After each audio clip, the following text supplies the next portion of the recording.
in the age of COVID, this has become like a huge thing. And this is kind of how my whole podcast was kind of born out of that.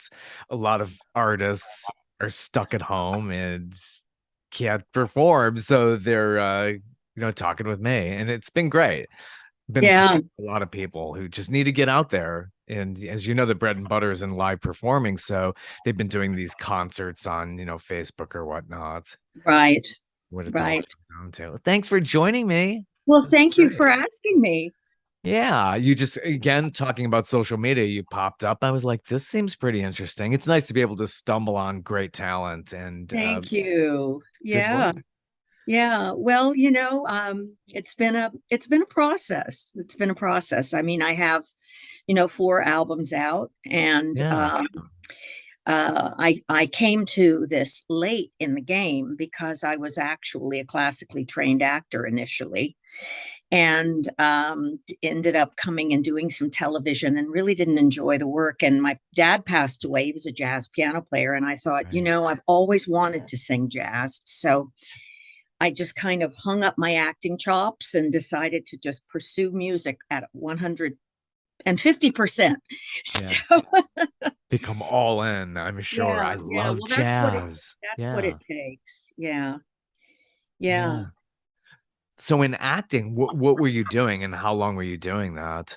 Well, when I was actually in high school, I was in the drama department, and then I fell in love with it, and ended up going to an acting school in LA called Los Angeles City College. Had a big Heard of that. acting program, and then decided I really wanted to get into Juilliard. So I auditioned. I didn't get accepted, but I ended up getting accepted at the American Conservatory Theater in San Francisco. So under the auspices of Bill Ball, William Ball, and Alan Fletcher, which is when it was really rich. I mean, that's when Annette Bening went there and Denzel Washington went there. Uh, So I studied there and then decided to move to New York.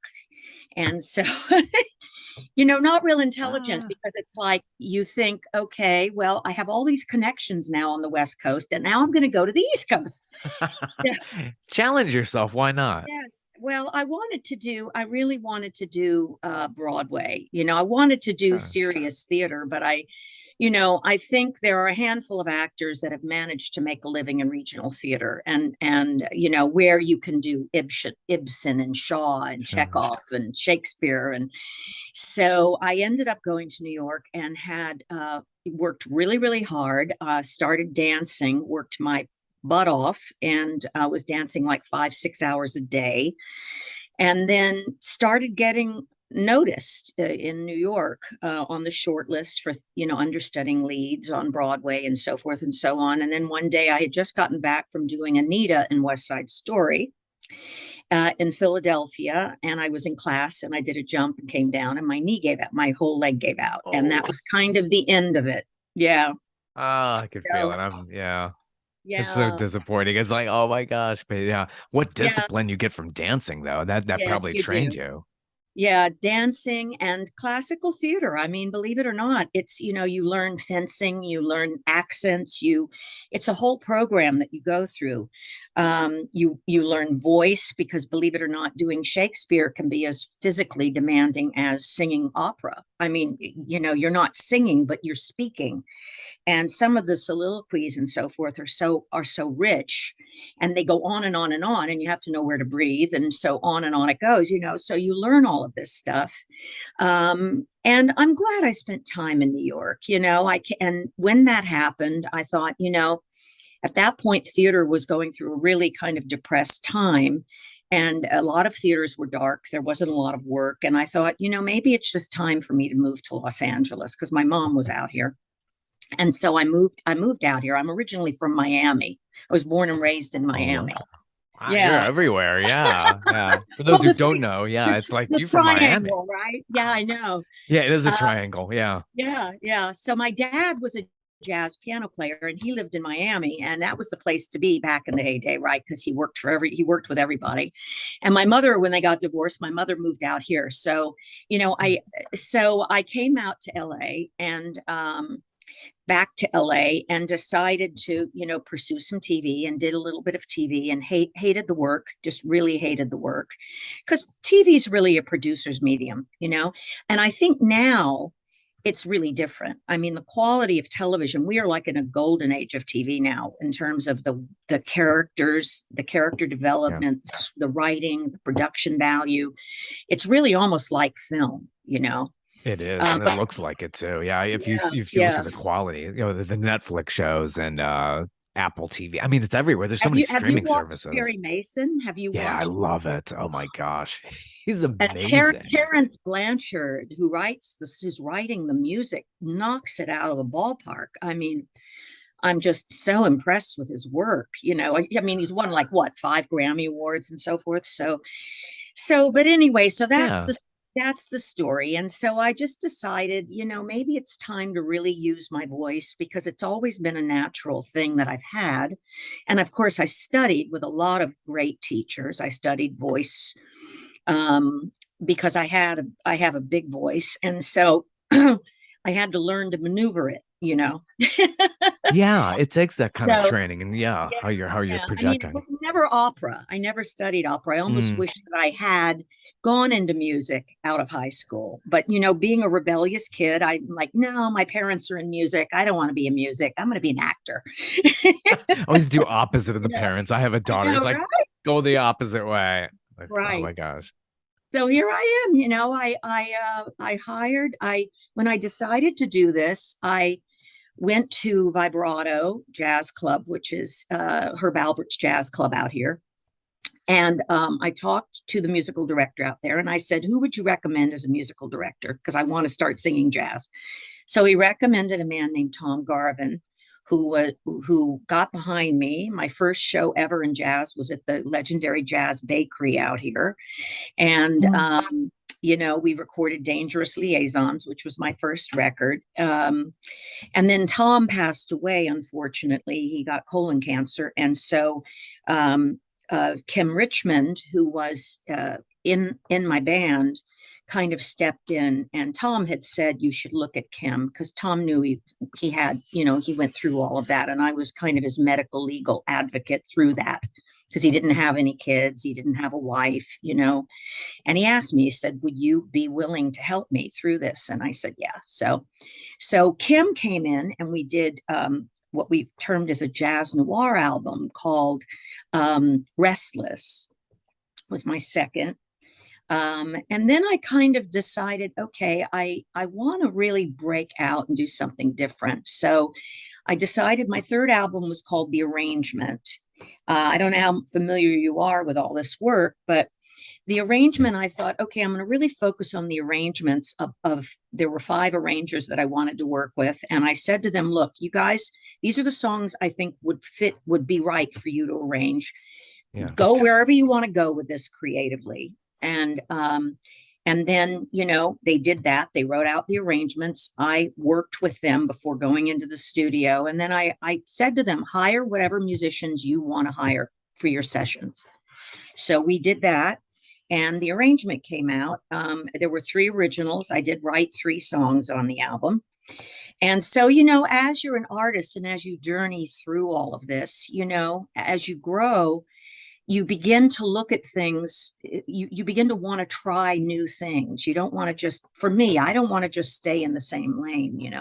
It's good to reinvent yourself. How many great Yeah. artists have done that? And I just love that because their catalog is so much more varied. The arrangement came out Yes. about 6 years ago, and it has gotten some notice in jazz circles. I noticed that. Yeah. Yeah. Yeah. Well, it was interesting because there were 14 songs, and there were songs on there that don't get recorded a lot. I mean, I recorded Guess Who I Saw Today, which now Samara Joy is having a big hit with. And I don't think anybody I know. Yeah. I saw her the other night. Yeah, yeah. When it was at the Grammy, she was nominated. Well, she Yeah. was at the Grammys. Oh Yeah, my were you there? gosh. No, I wish I was, but I Yeah, was reading yeah, up on it. I stumbled on her. I looked her up on Amazon Music and was mesmerized. Yeah. What yeah. an Well, amazing. yeah, she was out here just last Sunday with the John Clayton Hamilton Orchestra, Mm. and so I got to see her Sunday night. So yeah, but the arrangement, there were songs like Guess Who I Saw Today, and I did a product, we did Eleanor Rigby, which Yeah. nobody has really recorded in many years, and we did a very different take on it. And yeah, so I'm very proud of that album. And then I decided to do almost a completely original album and wanted to, the arrangement was very big. It had horns, it had lots of instruments in it. And that tends to be my wheelhouse. The more sounds, the better. Your wall of sound, I yeah. know, I know. But I thought, maybe it's time to just really strip it down and do something that's a little bit more, just more, not honest, because everything I've done is I try to make as real and as heartfelt and honest as possible. But this particular album, I wrote these songs and I wanted it to be really, just, I don't even know what the word is, just to keep it really honest and simple. I didn't want it to have a lot of bells and whistles, right? Yeah, more And organic. yes, more organic. That's the word I'm looking Yeah. for. And so we didn't even have there was only two songs that were arranged uh, on the album, which is Red Velvet Rope, and then the Leonard Cohen song I do on the album, which is Boogie Amazing. Street.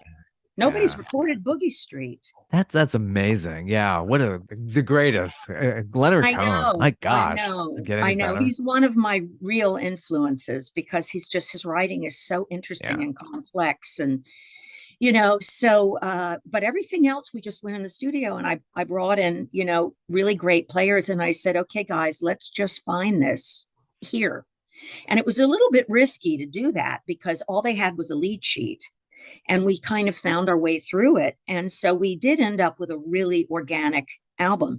It doesn't have, I didn't challenge my range. I didn't go up really high and I didn't want to do any of that. I wanted it to just be the stories, right? So that's kind of, what I've done to this point. And Really nice and personal, and you got a great cast of characters on this project as well, which came out yeah, what last fall? it came out last May. And it was on the Last May. Grammy ballot. It didn't get a nomination, unfortunately, but we're working toward it. I'm in a brewing period now where I'm trying to figure out what I'm going to do. I'm going to go back in the studio next year and record another album, and I want it to be original material. So just not sure what I'm going to do. Yeah, yeah, it'll strike you when you least expect Yeah, it. I'm Yeah. figuring it out. Yeah, Yeah, yeah. I talk to a lot of artists, and it's like it's so great to have the smartphones. They just pull over to the side of the road. Got a great lyric here. I can get it in the I phone. We know. don't have to drag the notebook around anymore. I know. Well, it's really the way it is. You see something or hear something and it inspires you to write about it. And then it's kind of sitting down and doing the work and figuring out, it's tricky when you write because you want the story to resonate. You want it to resonate inside of you, but you also need it to resonate with the listener, because if what you're writing about doesn't isn't universal enough to really reach the listener, then nobody's going to care about the work, right? I mean, Yeah, it's a tricky thing to find something that's personal to you that also really matters to a lot of other people too, you know. yeah. So true. That When makes sense. you're doing the lyrics, do you come into the studio and rework the lyrics, or you're pretty much it's already done and ready to go? It's Do you, pretty much already done. Yeah. yeah, Yeah. I mean, I work on something until I feel like it's in a form where then I give it to, I'll reach out to one of my collaborators and say, let's see what we've got here. And then sometimes what they'll do is they'll say, well, we need to move this around a little bit for the melody. And then I'll go and, I'll switch out a couple of sentences or move a few things around, so we kind of collaborate that way. But usually by the time we get to the studio, it's ready to be recorded. Yeah. it's good to be prepared, but some people do. They'll start like reworking things in the studio, and those, the final lyrics might be way different before you went in. So that's something Yeah, that, when your collaborators are like getting a hold of your lyrics and say, hey, how about this line, that line? So it sounds like you got some really good people you're working with. Jeff Colella, who has worked with Lou Rawls. I've seen Lou right. Rawls. It's just, Yeah, yeah, yeah. what a great performer. Yeah, Jeff is great. I've worked with Jeff since I started this thing. He was in my original band with Tom Garvin. Tom brought him in, and Tom was Jack Jones's musical director, and then went on, and then he stepped down, and Jeff was became Jack Jones's musical director for a while. And then I had on Signature, I have Tom Garvin. I don't know if you know who Tom is. I've heard that name. He's pretty amazing. I mean, I didn't really realize how amazing he was until we were in the studio. I mean, he's one of the first call studio musicians in LA, and so he works very differently than everybody else. I mean, he shows up, and he usually will do one take, and it's usually the take. It doesn't get redone. It's like, okay, usually he said to me, the first take is always the best. And so, he worked with Lady Gaga, and he was Tony Bennett's musical director for 3 years. Yeah. Yeah, and then he Worked was on Love for Sale. Was that yeah, the, yeah. yeah, he was on the Love for Yeah. Sale album with Gaga and Bennett. Oh yeah. And he's just such a consummate musician. But he's so busy, I can't get him all the time. And high demand. Yeah, I definitely. know, I Creme de la know. creme. Yeah, for Yeah. sure. Kiki Valera is showing up on your You release know here. Kiki? I definitely, yeah, yeah. I love that vibe. So you must be really into the Latino music. It's Well, growing up in Miami. Oh, absolutely. Coconut Grove. I remember going there. It's like Yes. blasting everywhere. Yeah, totally in Miami. So your dad, Don Ippolito, has worked with Yes. some real serious legends. Yeah, yeah. Well, yeah, my dad was interesting because he was in World War II, and he was doing arranging for the big bands while he was in the army. He actually went to Italy, and I guess got an honorable discharge because he was working the cannons and got some hearing damage. But when he came back, he was really in love with Duke Ellington. And so he told me a story where he saw Duke Ellington when he was a boy. He was living in Philadelphia, in not Philadelphia, Newcastle, Pennsylvania. And Ellington was coming to Newcastle for a concert. I think he said there was like a 1,200 seat theater. Mm. And he said there were only ended up being like 200 people there. It was right at the beginning. I don't think Ellington was I'm not sure where he was at in his career at that point, but he said Ellington, apparently they lost their music on the Huh. train. And so Ellington would always carry a briefcase with all of his handwritten charts back in the day when they actually hand wrote out charts. I have my dad's music library because he passed away, and it's all handwritten. It just blows my mind. It's all handwritten in pencil. Yeah. And so Ellington basically laid his charts out. My dad told me the story, laid his charts out at the foot of the stage, and the guys lined up and they played the concert. So, yeah. So, That's he incredible. he was a funny guy. He didn't like playing Fender Rhodes. He only wanted to play real piano. And, he traveled with Buddy Rich. He played with Iris Sullivan.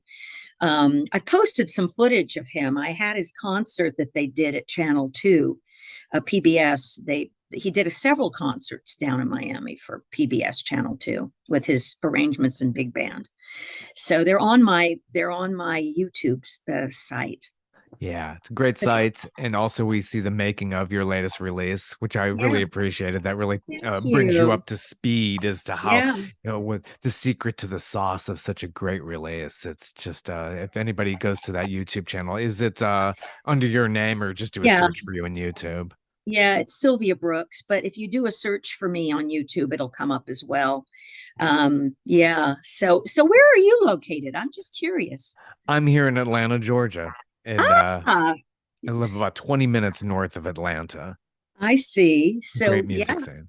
Yeah. yeah, yeah. Well, my mother's family was from Athens and Milledgeville. Yeah, Athens is not Yeah. terribly I far spent a from lot of me. summers in Georgia as a little Ah, girl. Yeah. nice, hot and humid for sure. Yeah. And I love the red dirt. Love the Ah, red dirt there. Amazing. yes, yes. And it stains everything. I hate doing yard work. It's like it's Does it? everywhere on you. Oh my God, my socks are stained forever. There's so much mud It I've won't come walked. out. I don't Yeah. remember that. Oh, That's it's funny. terrible. It's terrible. I grew up in Cleveland, Ohio, and I've been here now decades. I hate to give away my time here, but yeah, it's quite a change from the Are north you a coast of Ohio. musician? Are you a No, musician? no. I'm more into video production. My day Oh, job, I'm a video editor producer, and I work for CNN cable news network. oh, That's cool. that are Cool. the headquarters here still, but we Yeah. got a lot of operation in New York as well. So yeah, I really just enjoy the nuts and bolts of music, and it's always interested me as a journalist as well. Yeah. Yeah. It's yeah, and it's been so great to stumble on you and to see this jazz music, which I just love to go out of my way to hear and try to call it up as much as I can. It's calming. It's Yeah, yeah. Well, I don't, I'm a funny jazz singer. I don't do a lot of scatting. I mean, I can, but, to me, it's really about the story. I'm kind of, I'm kind of old fashioned that way. I don't like it to get so avant-garde that people don't know what they're listening to, and I've kind of been told, that well, I've been called a balladeer, which is kind of funny. I did jazz at LACMA. They do a jazz series out here, which is the Los Angeles County Museum of Art, and they oh, simulcast with 88.1 Jazz FM. And I did the concert there, and some lady walked up to me. She says, "Oh, you're the balladeer." The first that's time I've ever great. heard that, like balladeer. Okay, thank you. You got your own style. That's really nice. That really is. I've Yeah, been to LACMA. I went there years and years ago, and there was a Van Gogh exhibit, and yeah. it was just stunning. Yeah, there's great arts in Los Angeles, but yeah, Atlanta is so much like LA in that sense. It's so hard to get around. It's I like better. know, I know, and it's a wonderful venue. They do this summer series every year, and they try to incorporate as many new artists into it as they can.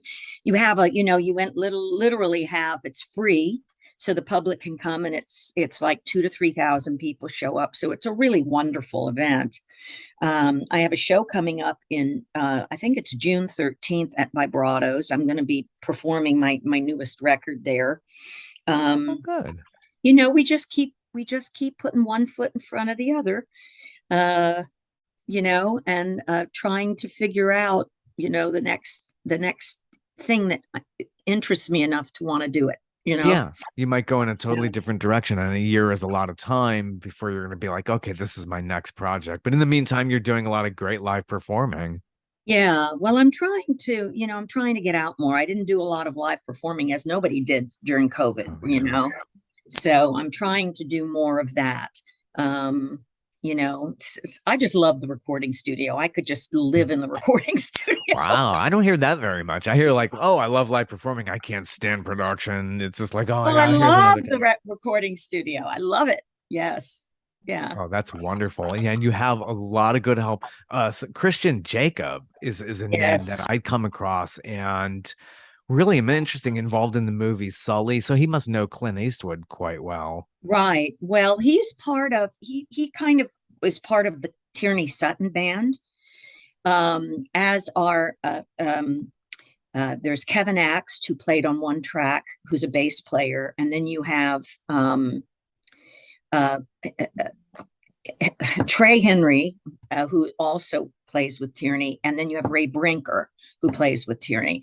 And so they've been nominated for 9 or 10 Grammys. She's never won, but Christian has started a few years ago, and Tierney, they decided to start branching out. So luckily, I was able to start working with Christian, and he and I have collaborated on a couple of songs. I love Christian. He's actually going to be playing for me at the vibrato gig. And he did so what happened with Clint Eastwood is apparently Clint Eastwood had been following the Tierney Sutton band, and so he reached out to Tierney and Christian and said, I have a film coming up, Sully, and I'd like you to do the score. So Christian did the score.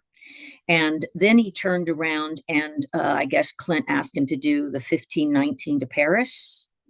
So he Yeah. did two films yeah. And I mean, Christian taught at the Manhattan School of Music. He was a teacher there.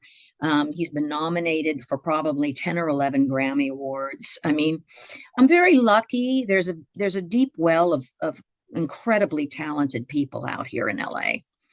And luckily I'm able to work with most of them. So I feel very honored that way, you know. Where are you recording? Are you doing it all in LA, or do you send files to people and doing production in other cities? Is it all done there where you're at? I like to try to do it live because I like the intimacy of that. You know, we recorded here at a studio called Dragonfly Creek Recording Studios, and it's a wonderful studio. Charlie Pollard owns it, and it's on a 7-acre horse ranch. So it has his wife is a professional horseback rider, and so they board horses and they have goats, and the goats walk around, and it's lovely. And you go up there, and it's such a wonderful atmosphere for creativity, you know. And it's the first time I recorded there, and I was so impressed. I'll probably record there again, you know. Yeah, it's good to have a great atmosphere. I was reading Phil Ramone's book. He's a famous producer, worked with Peter, Right. Paul, and Mary Yes. all the way to Yeah. Billy Yeah. Joel. And he was talking about how, yeah, it's so important as a producer to create a great atmosphere, whatever they need, whatever this artist needs, I'm gonna deliver so to make them as comfortable as possible in the studio. If they need, the magic carpet under them or whatever it takes. That's important. Yeah. Well, you know, it was pretty amazing with Charlie because their ranch, I don't know if you remember hearing about the Woolsey fires I've heard of out that. here. Yeah, yeah. It burned, you know, thousands of acres out here. And his ranch was what was in the fire, their Mm. ranch. Luckily, the horses, they got everybody out, everybody was safe, but everything got burned down except for the studio, which sits in the middle of the property, and it's kind of a little round kind of building there, and the fire literally burned the entire ranch and didn't touch the studio. It was just amazing to me, you Huh. know. And when I went in there, I thought this place is blessed. I have to record here, you know. And he had a bottle. He has a Perrier bottle that sits in the studio that's melted from the heat, that Huh. it's kind of like this, and could write a song about the Perrier bottle. There's an inspiration there. Oh my I know, gosh. right? Wow. Yeah. Isn't that amazing though that everything like burned around it? Did they soak it down with water to keep the embers from hitting I it? don't Or think he did anything. I wow, mean, it's just they had to get, you know, a dozen horses or a half a dozen horses out of there.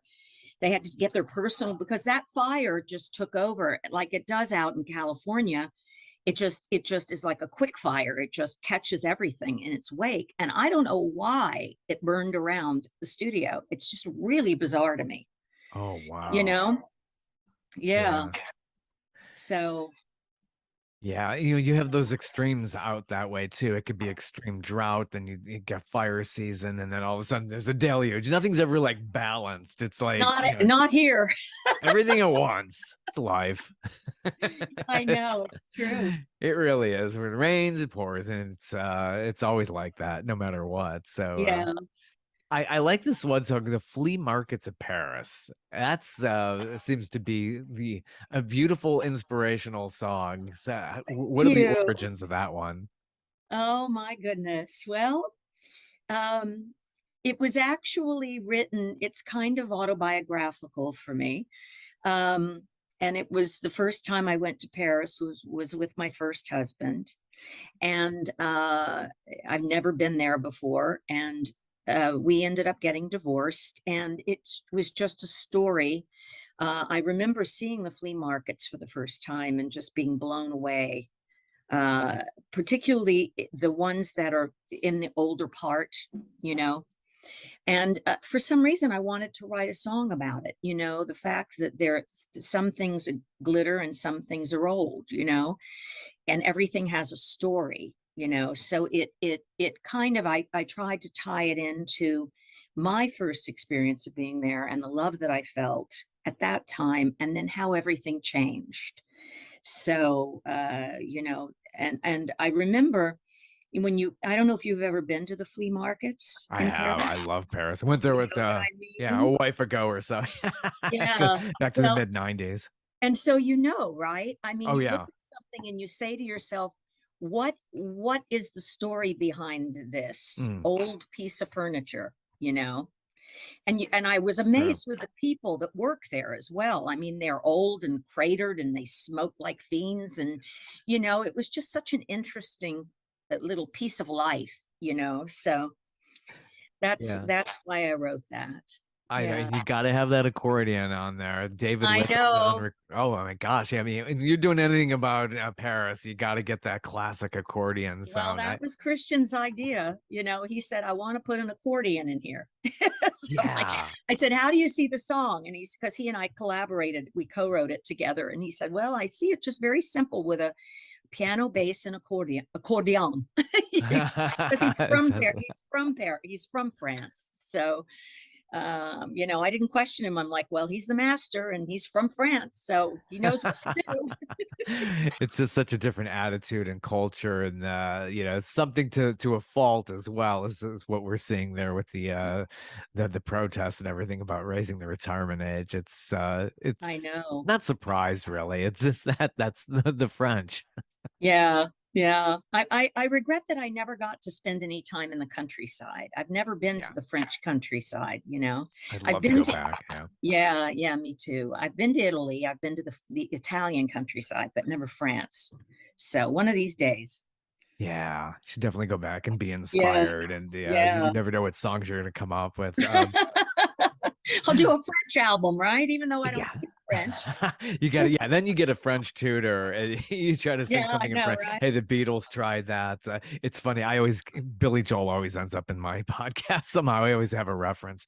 And he did a song in French and then he performed it over there and they were like, what the hell is he talking about? It's like he's like, my Well, French is awful and I even had training. Oh my gosh.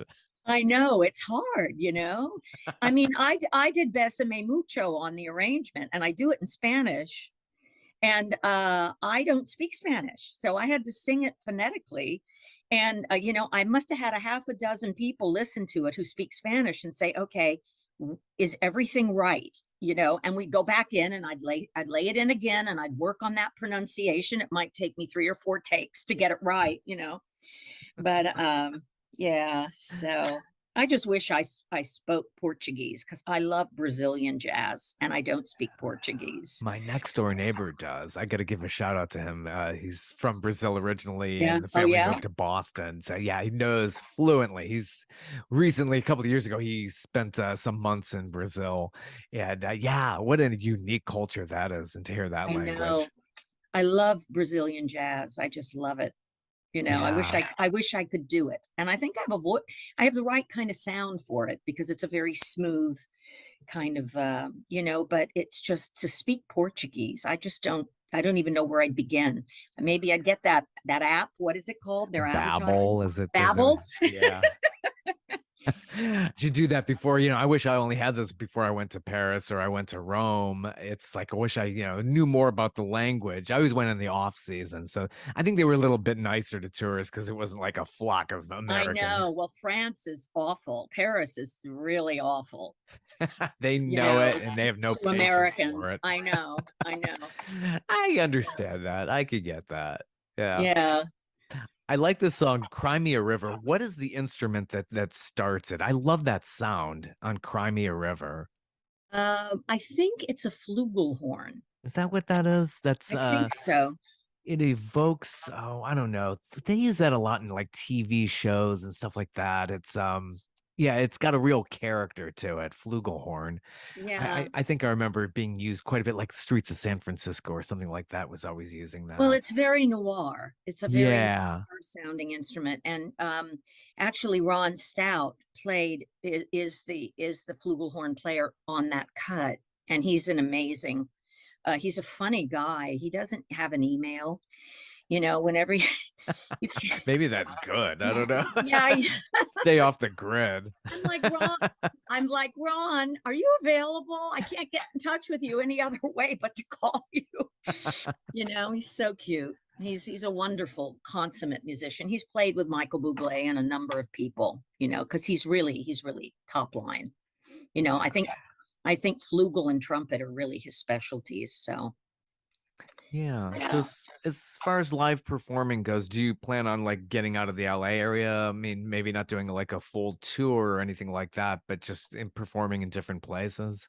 Yeah, I'm thinking about New York. I think I have to come to New York more often and start singing at some of the jazz clubs there because, New York is really kind of the jazz capital of the country. And, I'm very connected out here, but I think I need to start making more inroads out in New York, in Manhattan. So that's my plan. I don't have anything lined up yet. I'm working on I'm speaking to a new manager potentially to see what comes of that.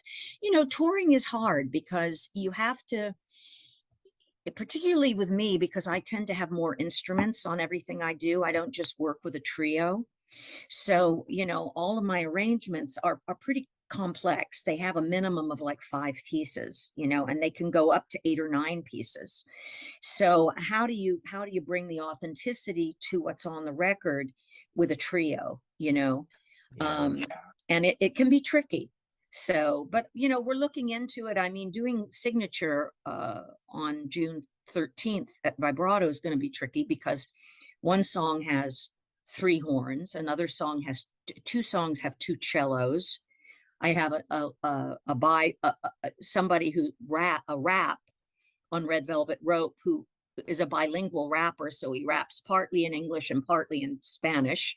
And then I have 2 gospel singers. So, Yeah, it's quite an so what do? You entourage, bring 12 right? people with you to do one show. You kind of can't do that. So, it all takes kind of rethinking, like how do you keep the same, synthesizers are a great instrument because it can make a lot of different sounds, but it's not the same thing as having real horns. You can have horns on a synthesizer, but it's just not, it's a little less real, or Hmm.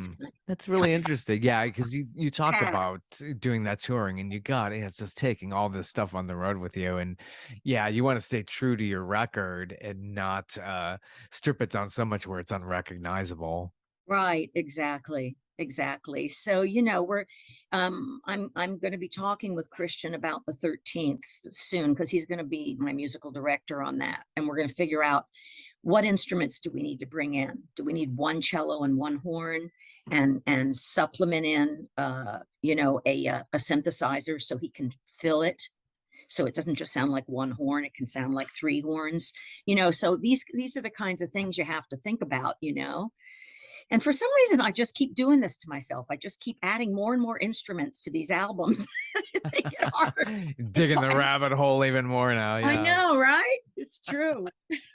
Got to get a little smarter in that. Yeah, it's like, wait, I might have to play this live, and I'm not Yeah. sure if I want to do this. So yeah, and then the videos on your YouTube are great too. So some of these are Yeah. like done in black and white. They evoke that film noir thing that you were talking about, Yeah. and the femme fatale character. So you're bringing some of your acting chops into that as well.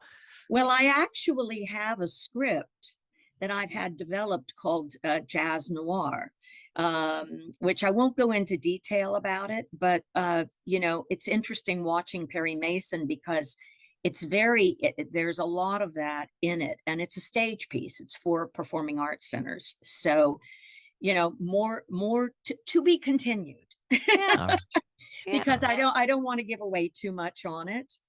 Um, but it's a complex piece because it's going to have projections of actual film noir footage and things like that, that brings people back in time as opposed to watching it as an objective audience, so they feel like they're actually back in the 30s experiencing this. So that's in the That's works. really cool. Yeah. Wow. Well, It's wonderful to speak with you. Thank you, Really, Bob. really interesting stuff. And you got a big date in June of Yeah, June 2023. June 13th, I think it is. Yeah, it's coming up. Um, it's a hard room to get into. They're booked, booked, booked, booked, booked. Everybody wants to perform there. So I have this, it'll Oh, be on my website. I'll have it posted on sylviabrooks.net. good. And, if you decide to come out to LA, let me know. I I'd would love to love meet to. you in person. I would. I've got some family out there, cousin in Westlake, another one in Malibu, and my aunt is still out there too. I think in Yeah, Westlake near my cousin. So I Westlake is beautiful. love visiting the valley and Yeah, just oh the beaches, all that fun stuff. yeah, Yeah. yeah. So maybe we'll see you in June. Love to see you. Love to see Yeah, you. Well, thank you yeah. Well, so thank you so much. much, Bob, for reaching out to me. This has been a blast. I've really enjoyed talking to you. Absolutely. What a pleasure. Take Yeah. care. Okay, you too. Bye. Bye bye.